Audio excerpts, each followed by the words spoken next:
नमो भगवते वासुदेवाय नमः। आज हम सुनेंगे कार्तिक मास कथा अध्याय 22 और 23। जय श्री कृष्णा, राधे राधे। भगवान श्री कृष्ण की महिमा अपरंपार है। वह किसी न किसी रूप में अपने भक्तों को दर्शन जरूर देते हैं। अगर कोई भक्त उनकी सच्चे मन से भक्ति करता है तो वह हर संभव उनकी सहायता करते हैं। अगर सच्चे मन से पूरी तरह समर्पित भाव से भगवान की भक्ति की जाए, शुद्ध बुद्ध खोकर अगर सिर्फ भगवान का ही ध्यान किया जाए, सब कुछ मोह माया त्याग कर अगर केवल प्रभु में ही मन लगा लिया जाए, तो भगवान अपने भक्त को कभी संकट में नहीं रहने देते, उसे हर संकट से तार लेते हैं। आज के अध्याय का शुभारंभ भगवान कृष्ण के एक चमत्कार की कहानी से करेंगे। अगर आज की यह कहानी आपको पसंद आए तो वीडियो को लाइक करें, हो सके तो शेयर जरूर कीजिएगा। भगवान श्री कृष्ण की जन्मभूमि में हर जगह आपको कुछ न कुछ आश्चर्य ऐसे दिखाई देंगे जो भगवान से जुड़े हुए हैं।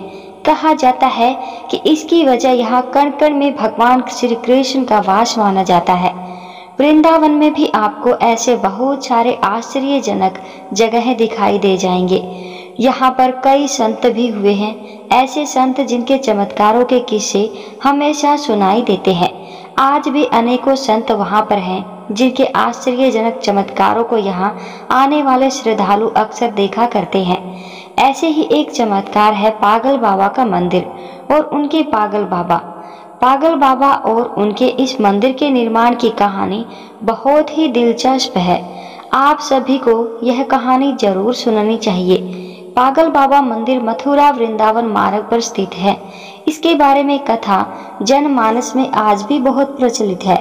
इसके अनुसार एक गरीब कृष्ण भक्त ब्राह्मण दिन भर ठाकुर जी का नाम जपा करता था।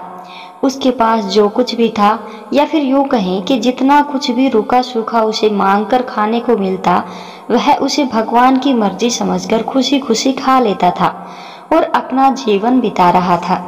एक बार उसे कुछ पैसों की आवश्यकता पड़ी तो किसी साहूकार से वह पैसे लेने के लिए गया। साहूकार ने उसे पैसे देते हुए कहा कि उसे यह पैसे जल्दी वापस करने होंगे। उसकी बात मानकर वह पैसे लेकर घर आ गया। अब वह ब्राह्मण हर महीने नियत से किस्त का हिसाब करके साहूकार के पैसे लौटाने जाता था। आखिर किस्त के थोड़े दिन पहले ही साहूकार ने वसूली का एक पत्र उसके घर भिजवा दिया। यह देखकर ब्राह्मण बहुत परेशान हुआ और साहूकार से विनय करने लगा, लेकिन साहूकार नहीं माना। मामला अदालत में पहुंच गया। जज साहब अदालत में बैठे हुए थे। ब्राह्मण ने जज साहब से अनुरोध करते हुए कहा कि जज साहब, एक किस्त के अलावा उसने साहूकार का सारा कर्ज अदा कर दिया है और यह साहूकार झूठ बोल रहा है। मैंने तो हर महीने नियम से हिसाब करके किस्त चुकाई है। यह सुनकर साहूकार ने क्रोधित होकर दलील दी कि उसने कोई गलत व्यवहार नहीं किया है। जिस किसी के सामने इस आरोपी ने धन लौटाया हो, उसे अदालत में पेश किया जाना चाहिए। इतना सुनकर ब्राह्मण सोच में पड़ गया, क्योंकि साहूकार को जब जब धन लौटाया गया तब उसका कोई भी गवाह आसपास नहीं होता था। इस बारे में बहुत सोचते हुए ब्राह्मण को अंत में अपने भगवान की याद आई और गवाह के रूप में उसने श्री कृष्ण का नाम ले लिया। भगवान कृष्ण का नाम सुनकर पहले तो जज साहब कुछ हैरान हुए, लेकिन बाद में ब्राह्मण से उनका पता मांगा गया। ब्राह्मण के कहने पर एक नोटिस बांके बिहारी के मंदिर में भेजा गया, क्योंकि जब अदालत में गवाही देनी होती है तब नोटिस मिलने पर गवाह को अदालत में उपस्थित होना ही पड़ता है। अब पेशी अगली तारीख पर एक बूढ़ा आदमी कोर्ट में पेश हुआ और ब्राह्मण की तरफ से गवाही देते हुए कहने लगा कि जब ब्राह्मण साहूकार के पैसे लौटाने आता था तब मैं उसके साथ ही हुआ करता था। बूढ़े आदमी ने रकम वापस करने की हर तारीख को कोर्ट में मुँह जवानी बता दिया, जैसे उसे सब कुछ एक एक तारीख के हिसाब से याद हो। साहूकार के दावे में भी बूढ़े आदमी द्वारा बताई गई रकम की जो तारीख थी वह भी सही निकली। साहूकार ने राशि तो दर्ज की थी, लेकिन नाम फर्जी लिखे हुए थे। इसके आधार पर जज ने ब्राह्मण को निर्दोष साबित कर दिया, लेकिन जज साहब अब तक हैरान थे कि इतना बूढ़ा आदमी इतनी सारी तारीखें भला कैसे याद रख सकता है। जज साहब ने उसके बारे में जब ब्राह्मण से पूछा कि यह बूढ़ा आदमी कौन है, तो ब्राह्मण ने उत्तर दिया, कि यह सब जगह रहता है। लोग उन्हें श्याम, कहना, कृष्ण आदि नामों से जानते हैं। इसके बाद जज साहब ने फिर से ब्राह्मण से पूछा कि बताओ वह बूढ़ा आदमी कौन था। फिर ब्राह्मण ने कहा कि सच में मुझे नहीं पता कि वह कौन थे। जज साहब को इस बात से बड़ी हैरानी हुई। उनके मन में सवाल पर सवाल आ रहे थे कि आखिरकार वह आदमी कौन था। इसी पहेली को सुलझाने के लिए जज साहब स्वयं अगले दिन बांके बिहारी के मंदिर में पहुंच गए, क्योंकि ब्राह्मण ने जब गवाही का पता दिया था तो उसमें यही पता उपस्थित था। जज साहब जानना चाहते थे कि आखिर बीते दिन जो आदमी अदालत में गया था वह कौन था। मंदिर के पुजारी से जब जज साहब ने पूछा और सारी घटनाक्रम की जानकारी दी और बात की, तो पुजारी जी ने बताया कि जो भी चिट्ठी पत्री यहाँ आती है उसे भगवान के चरणों में रख दिया जाता है। जज साहब ने उस बूढ़े आदमी के बारे में भी पूछा, लेकिन पुजारी जी ने कहा कि ऐसा तो कोई भी आदमी यहाँ नहीं रहता। यह सब बातें सुनने के बाद जज साहब को लगा कि हो ना हो वे साक्षात श्री कृष्ण ही रहे होंगे। इस घटना पर जज साहब का इतना असर पड़ा कि अपने आप को धन्य मानते हुए उन्होंने अपने पद से ही इस्तीफा दे दिया और घर परिवार भी छोड़ दिया और स्वयं एक संत बन गए। भगवान कृष्ण की भक्ति में रम गए। स्थानीय लोगों का मानना है कि बहुत साल बाद वह जज पागल बाबा के नाम से वृंदावन में वापस लौटे और उन्होंने पागल बाबा मंदिर का निर्माण करवाया। तब से यह मंदिर पागल बाबा मंदिर के नाम से प्रसिद्ध है। इस मंदिर के निर्माण के बारे में एक और मान्यता प्रचलित है कि जब जज साहब को पता लगा कि उनके सामने साक्षात श्री कृष्ण ही अदालत में पेश हुए हैं, तब से वह श्री कृष्ण को ढूंढने के लिए इतने अधीर, इतने बेचैन हो गए कि अपने शुद्ध बुद्ध को बैठे। इस घटना से उन्हें इतना बेचैन कर दिया, इतना व्याकुल कर दिया कि वह पागल से हो गए थे। इसके बाद वह जिस किसी भंडारे में जाते, वहां से पतलों की झूठन उठाते और उसमें से आधा झूठन ठाकुर जी को अर्पित करते और आधा खुद खा जाते थे। उन्हें ऐसा करते देख लोग उनके विरुद्ध हो गए। लोगों ने उन्हें मारना पीटना भी शुरू कर दिया, लेकिन वह अपने शुद्ध बुद्ध खोकर हर दिन भंडारों का झूठन खुद खाते और भगवान को भी खिलाते रहते। हार कर लोगों ने उन्हें पागल के रूप में मान लिया और धीरे धीरे उनका नाम ही पागल बाबा पड़ गया। कहा जाता है कि उनसे परेशान होकर लोगों ने एक बार उनके खिलाफ एक योजना बनाई, जिसके अनुसार लोगों ने भंडारे में अपनी पतलों में से कुछ भी नहीं छोड़ा ताकि वह ठाकुर जी को झूठन न खिला सके। लेकिन पागल बाबा तो आखिर पागल बाबा ठहरे। उन्होंने वो सारी पतलों में से पोंछ कर जितने भी झूठन हो पाई उन सब का एक निवाला बना लिया और अपने मुंह में डाल लिया। लेकिन इस आपाधापी में इस बार वह ठाकुर जी को भोग लगाना भूल गए।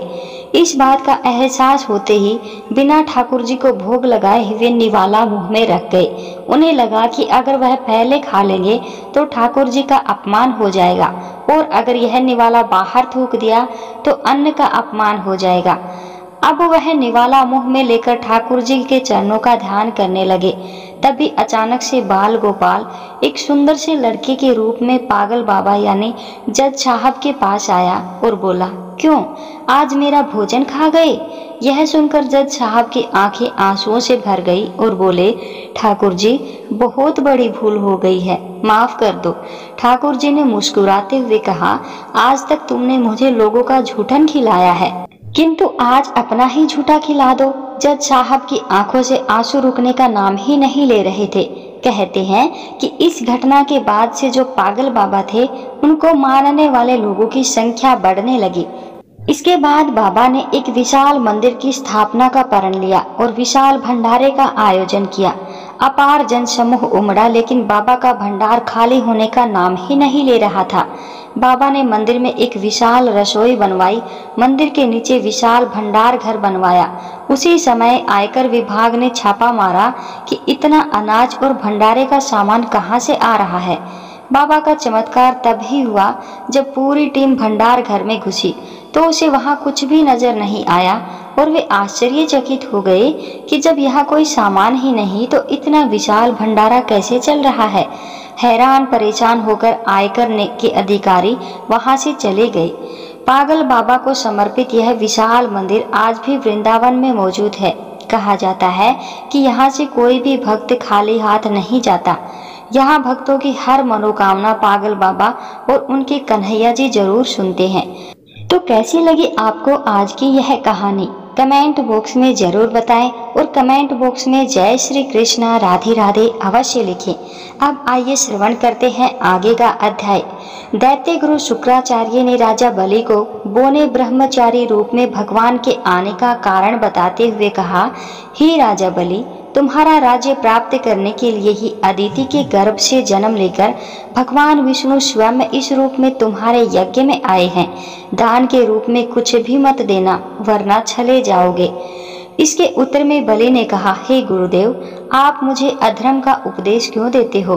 घर आए याचन को दान न देना अधर्म आचरण नहीं तो और क्या है? यदि विष्णु भगवान स्वयं याचक बनकर मेरे द्वार पर आए हैं तो इससे बढ़कर मेरे लिए सौभाग्य की और बात क्या हो सकती है? मैं जितने यज्ञ आदि करता हूँ वे सभी भगवान विष्णु को प्रसन्न करने के लिए ही करता हूँ। अतः वटुक रूप में जो कुछ भी मांगेंगे मैं अवश्य दूंगा। शुक्राचार्य और बलि में अभी वार्ता चल ही रही थी कि वामन भगवान राजा बलि के यज्ञ मंडप में आ गए। बलि ने आर्घ्यादि देकर उनका यथोचित आदर सत्कार किया, फिर हाथ जोड़कर बोले, हे नाथ, आपके दर्शन पाकर मैं कृतार्थ हो गया। अब आज्ञा दीजिए कि मैं आपकी क्या सेवा करूं?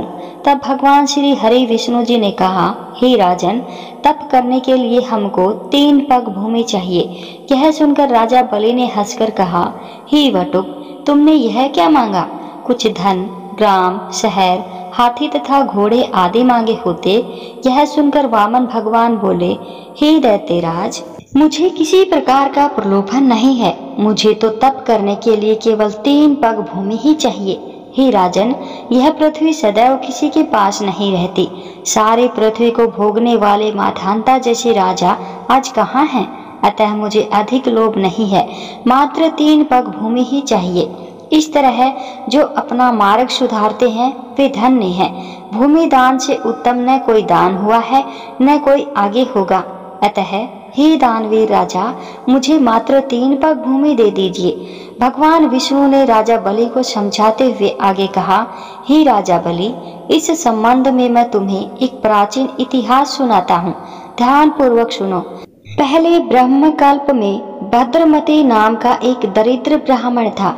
उसके श्रोता, सिंधु, यशोमती, शोभा, कामिनी तथा मालिनी नामक 6 स्त्रियां तथा अनेक पुत्र थे।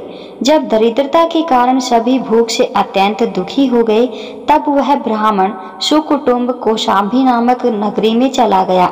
वहां जाकर भद्रमती ने सुघोष नामक एक धनी ब्राह्मण के 5 पग भूमि मांगी, जो कि उसने दे दी। इसी 5 पद भूमि के दान के कारण उस सुघोष नामक ब्राह्मण को विष्णु का परम पद प्राप्त हुआ है। तत्पश्चात एक अन्य ब्राह्मण के मांगने पर भद्रमती ने वह दान में मिली हुई 5 पद भूमि उसे दान में दे दी। इससे भद्रमती को मोक्ष की प्राप्ति हुई। इसी कारण कहता हूँ, हे राजन, मुझे भी 3 पग भूमि दे दो, जिससे उसे किसी को देकर मैं भी मोक्ष का साधन प्राप्त कर सकूं। वामन भगवान के द्वारा प्रेरित करने पर राजा बलि गंगा सागर अर्थात डूंटे वाला लोटा लेकर भूमि का संकल्प करने को तैयार हो गया। तब शुक्राचार्य जी तपोबल से अपना सूक्ष्म रूप बनाकर राजा बलि को संकल्प करने से रोकने के लिए गंगा सागर की ठूठी के जल रोककर बैठ गए।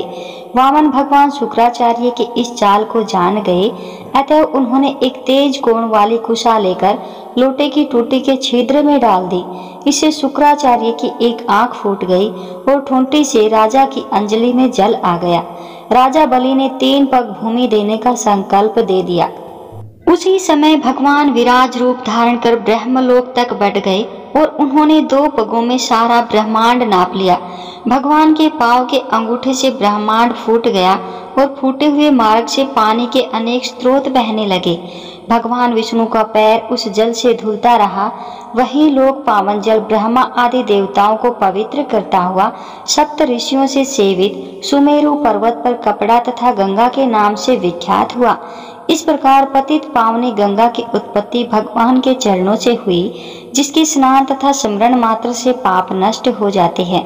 यह दृश्य देखकर समस्त देवता तथा ऋषि मुनि स्तुति करते हुए बोले, हे अनंत मूर्ति, जगत संचालक, परम पिता और सबके स्वामी, आपको नमस्कार है। इस प्रकार स्तुति सुनकर भगवान ने सब देवताओं को उनका अपना अपना स्थान दिला दिया और बलि को रसातल भेजते हुए उसे वरदान दिया कि अग्नि के बिना मंत्रोच्चारण के जो हवन किया जाएगा वह तथा कुपात्र को अपवित्रता से दिए हुए दान का फल तुम्हें प्राप्त होगा। इस प्रकार भगवान ने देवताओं को सुंदर स्वर्ग तथा बलि व अन्य दैत्यों को पाताल दिया। इतना कृत्य करके विराट भगवान पुनः वामन रूप में हो गए। तब समस्त देवताओं तथा ऋषि मुनियों ने भगवान की पुनः स्तुति की। जय श्री हरि विष्णु जी की। आइए अब श्रवण करते हैं अध्याय 23। सूत जी कहने लगे, हे ऋषियों, भागीरथ के वंश में शोरदास नामक राजा के पुत्र का नाम मित्रशह था, जो गुरु वशिष्ठ के श्राप से राक्षस हो गए थे। गंगा जल के प्रभाव से उसमें भी परमपद प्राप्त किया। तब ऋषियों ने पूछा, हे सूत जी, गुरु वशिष्ठ जी के मित्रशह को किस कारण से श्राप दिया? कृपा करके यह कथा विस्तार पूर्वक सुनाइए। सूत जी बोले, हे ऋषियों, एक समय अत्यंत धर्मज्ञ राजा मित्रशह अपने कुछ साथियों सहित शिकार खेलने के लिए वन में गया, जहाँ पर उसने अनेक मृगों का शिकार किया। फिर भूख और प्यास से दुखित हो नदी के तट पर आया। राजा रात्रि भर वहाँ पर रहा और प्रातःकाल होते ही शिकार की खोज में पुनः चल पड़ा। कुछ दूर जाकर राजा ने देखा कि पर्वत की कंदरा में एक व्याघ्र और व्याघ्री मैथुन कर रहे हैं। राजा ने धनुष पर बाण चढ़ाकर उन दोनों पर छोड़ दिया। व्याघ्री बाण लगते ही तत्काल वहीं पर गिर पड़ी और थोड़ी ही देर में उन्हें प्राण त्याग दिए। तब व्याघ्र राक्षस रूप धारण करके अत्यंत क्रोध पूर्वक बोला, हे राजन, तुमने मेरे साथ घोर अन्याय किया है, मैं इसका बदला अवश्य लूंगा। इतना कहकर वह राक्षस दुखित हुआ वहां से चला गया। कुछ वर्ष पश्चात राजा मित्रशह ने अश्वमेघ यज्ञ किया, जिसमें अनेक ऋषि मुनि बुलाए गए। गुरु वशिष्ठ ने ब्रह्मा, विष्णु आदि देवताओं को विधि पूर्वक हवि देकर यज्ञ समाप्त किया और फिर स्नान करने के लिए नदी के तट पर चले गए। गुरु वशिष्ठ जी के यज्ञ मंडप में जाते ही वह राक्षस, जिसकी स्त्री व्याघ्री को राजा ने वन में मार दिया था, बदला लेने के लिए यज्ञ स्थल पर आया। वह गुरु वशिष्ठ का रूप धारण करके राजा से कहने लगा, हे राजन, हम मांस खाएंगे, अतः हमारे लिए मांस बनवाओ, हम स्नान करके अभी आते हैं। इतना कहकर वो वहां से चला गया और रसोइये का रूप धारण कर मनुष्य का मांस पकाकर रख दिया। जब वास्तविक गुरु वशिष्ठ जी स्नान करके वापस आए तो राजा ने सोने के थाल में सजा हुआ मांस मिश्रित भोजन उनके आगे परोस दिया। गुरुजी ने ज्ञान दृष्टि से जान लिया कि भोजन मनुष्य के मांस से बना है। वशिष्ठ जी ने क्रोधित होकर राजा को श्राप दिया, हे राजन, तुमने हमको मांस मिश्रित राक्षसों के खाने योग्य भोजन दिया है, इसीलिए तुम राक्षस हो जाओ। वशिष्ठ जी का श्राप सुनकर राजा ने विनय पूर्वक कहा, हे गुरुदेव, आपकी ही आज्ञा से मैंने ये भोजन बनवाया है। राजा की यह बात सुनकर गुरु वशिष्ठ जी ने ध्यान धरकर देखा और राक्षस द्वारा छले जाने का संपूर्ण वृतांत राजा को बताया। तब राजा भी निरपराध श्राप दिए जाने के कारण अंजलि में जल लेकर उन्हें श्राप देने को उद्यत हुए। ठीक उसी समय उनकी रानी दमयंती आकर कहने लगी, आप क्षत्रिय हैं, अतएव क्रोध का परित्याग करें और जो आपके भाग्य में लिखा था उसे भोगिए। जो मनुष्य अपने गुरु पर रोष करता है वह वन में जाकर ब्रह्म राक्षस होता है, अतः आप शांत ही रहिए। स्त्री के इन वचनों को सुनकर राजा क्रोध त्याग कर विचार करने लगा कि अब क्या करना चाहिए।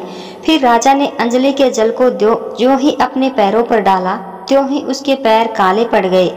इसी कारण वह राजा राक्षस के रूप में कलमाक्षपाद के नाम से विख्यात हुआ। निरपराध राजा गुरु वशिष्ठ के चरणों में गिरकर बारंबार क्षमा मांगते हुए अपनी मुक्ति का उपाय पूछने लगा। तब वशिष्ठ जी ने कहा, क्योंकि यह पाप अनजाने में हुआ है, इस कारण मेरे श्राप का प्रभाव 12 वर्ष तक रहेगा। इसके पश्चात तुम अपने वास्तविक रूप में आ जाओगे और अनेक वर्षों तक राज्य का भोग करते हुए गंगा जल के प्रभाव से मुक्ति प्राप्त करोगे। भगवान विष्णु की सेवा करते हुए अंतकाल में विष्णु लोक को प्राप्त होगे। इतना कहकर गुरु वशिष्ठ जी अपने आश्रम को चले गए और राजा राक्षसी देह धारण कर निर्जन वनों में भूखा प्यासा फिरने लगा। कई वर्ष तक अनेक कष्ट सहन करने के बाद वह राक्षस नर्मदा नदी के तट पर आया और वहां भी पशु पक्षी मनुष्य तथा सर्पादि खाकर विचरण करने लगा। वहां घूमते हुए उसने एक दिन नर्मदा नदी के तट पर एक मुनि को अपनी स्त्री के साथ रमण करते हुए देखा। भूख से पीड़ित होने पर जैसे व्याघ्र मृग को पकड़ लेता है, उसी प्रकार उसने मुनि को पकड़ लिया। मुनि की स्त्री ने जब अपने पति को राक्षस के हाथों में देखा तो वह राक्षस रूपधारी राजा से विनय पूर्वक बोली, आप वास्तव में राक्षस नहीं हैं, बल्कि सूर्य कुल में उत्पन्न मित्रसेन नामक राजा हैं। मेरा पुत्र अभी छोटा है, अतः बिना पति के इस वन में कैसे निर्वाह करूंगी, इसलिए आप मेरे पति को प्राणदान दे दें। प्राणदान से बढ़कर अन्य कोई दान नहीं है। उस स्त्री की प्रार्थना का राक्षस पर कोई प्रभाव नहीं पड़ा और जैसे कोई व्याघ्र मृग के बच्चों को पकड़कर खा जाता है, वैसे ही वह राक्षस मुनि को खा गया। तब मुनि की स्त्री ने उसे श्राप देते हुए कहा कि तुमने मेरे पति को मारा है, इस कारण जब भी तुम मैथुन करोगे मृत्यु को प्राप्त होकर पुनः राक्षस योनि को प्राप्त होगे। यह दो श्राप एक साथ सुनकर राक्षस देहधारी राजा भी क्रोधित होकर बोले, हे दुष्टे, एक अपराध के बदले में तुमने मुझे दो श्राप दिए हैं, इसलिए तुम भी पिशाचनी बन जाओ। इसके बाद वह स्त्री पिशाचनी हो गई और भूख प्यास से व्याकुल होकर उसी वन में इधर उधर फिरने लगी। इससे आगे का वृतांत आप अगले अध्याय में सुनिएगा। बोलिए जय श्री कृष्णा, राधे राधे। अगर आपको वीडियो पसंद आई हो तो वीडियो को अन्य लोगों के साथ शेयर कीजिएगा, चैनल को सब्सक्राइब कीजिएगा और बेल आइकन को भी प्रेस कीजिएगा, जिससे हर रोज आने वाली नई नई वीडियोज की नोटिफिकेशन आपको मिलती रहे।